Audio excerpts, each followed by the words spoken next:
Hi friends, welcome to my channel TS audio story. आज की यह कहानी इमोशनल करने वाली है। इस कहानी का शीर्षक है एक लड़का और एक लड़की की प्रेम कहानी को बताया गया है। हालांकि लोग कहते हैं कि प्यार अंधा होता है, ये बात भी बिल्कुल सही है। प्यार करने वालों को तो जात धर्म ऊंच नीच ये सब दिखाई नहीं देता। आज की यह कहानी इसी पर बेस्ड है, जिसमें एक लड़का दूसरे धर्म की लड़की से प्यार कर बैठा है। इस कहानी में अनेकों ऐसे मोड़ आते हैं जिसे सुनने पर आंखों में पानी आ जाएगा। हमें आशा है कि यह कहानी आप सभी को ज़रूर पसंद आएगी। बारिश हो रही थी। जब इस बारिश को महसूस करता हूँ तो ऐसे लगता है जैसे उसने मेरा हाथ थाम रखा है। इस सन्नाटे में भी ऐसा लगता है मानो वो मुझे बुला रही है, मुझे आवाज़ दे रही है, मुझे पुकार रही है। मेरा नाम अजहर महमूद है। मुझसे ज़िंदगी में सिर्फ एक ही गलती हो गई कि मैंने एक हिंदू लड़की से प्यार कर लिया।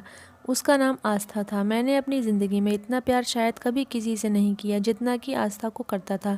हमारा कॉलेज ख़त्म हुआ, जॉब भी लग गई और वो भी दिन आया जिस दिन हमने फैसला किया कि एक दूसरे के घर वालों को अपने रिश्ते के बारे में बताएंगे। 1 मई 2023 का दिन था जब मैंने अपने घर वालों को आस्था के बारे में बताया था। अब्बा वो तो जैसे सदमे में ही चले गए थे। मैंने अपना पूरा दिल खोलकर उनके सामने रख दिया था, लेकिन वो तो मानने को तैयार ही नहीं थे।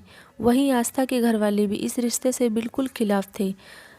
अब हम बड़ी दुविधा में फंसे हुए थे। हर पल बस यही सोचते थे कि घर वालों को निकाह के लिए कैसे राज़ी कराया जाए। बहुत कोशिश की, लेकिन ना तो अम्मी मानी और ना अब्बू। बहुत ही ज़्यादा खिलाफ थे, बहुत ज़्यादा हो तो मेरी बात सुनने को तैयार ही नहीं थे। हार कर मैंने आस्था को घर छोड़कर शादी करने के लिए कहा, लेकिन एक लड़की के लिए ये बहुत मुश्किल होता है और मैं उसकी ये बात समझता था। इसलिए मैंने और आस्था ने मिलकर ये फैसला किया कि हम दोनों अपने घर वालों की खुशी के लिए अलग हो जाएंगे और हमने यह वादा किया है कि अब एक दूसरे से कभी नहीं मिलेंगे, कभी नहीं। हालांकि मुझे आस्था से दूर हुए अभी 2 ही दिन हुए थे। मेरा दिल बहुत तेज़ चल रहा था। वो कहते हैं ना, जिसके साथ अपने पूरी ज़िंदगी बिताने का फ़ैसला किया उसे भूलना इतना आसान नहीं होता। बस आस्था की बात है। उसका चेहरा, उसकी मुस्कुराहट हर समय मुझे याद आती थी, लेकिन करता भी क्या। माँ बाप की इज़्ज़त और उनकी ज़िंदगी आगे मैं हार चुका था।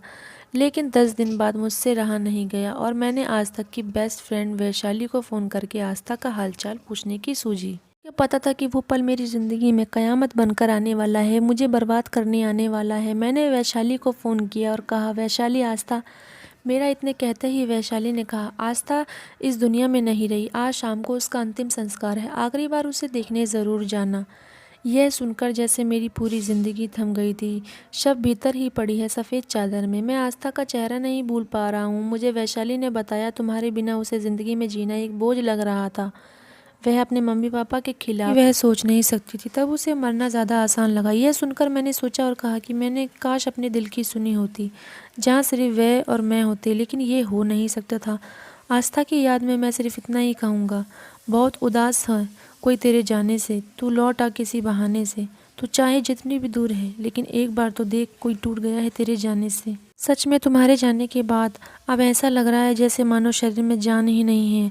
I love you Aastha, love you for ever. आपको ये कहानी कैसी लगी हमें कमेंट्स करके ज़रूर बताएं। कहानी अच्छी लगी हो तो वीडियो को लाइक, चैनल को सब्सक्राइब ज़रूर करें। And thanks for watching.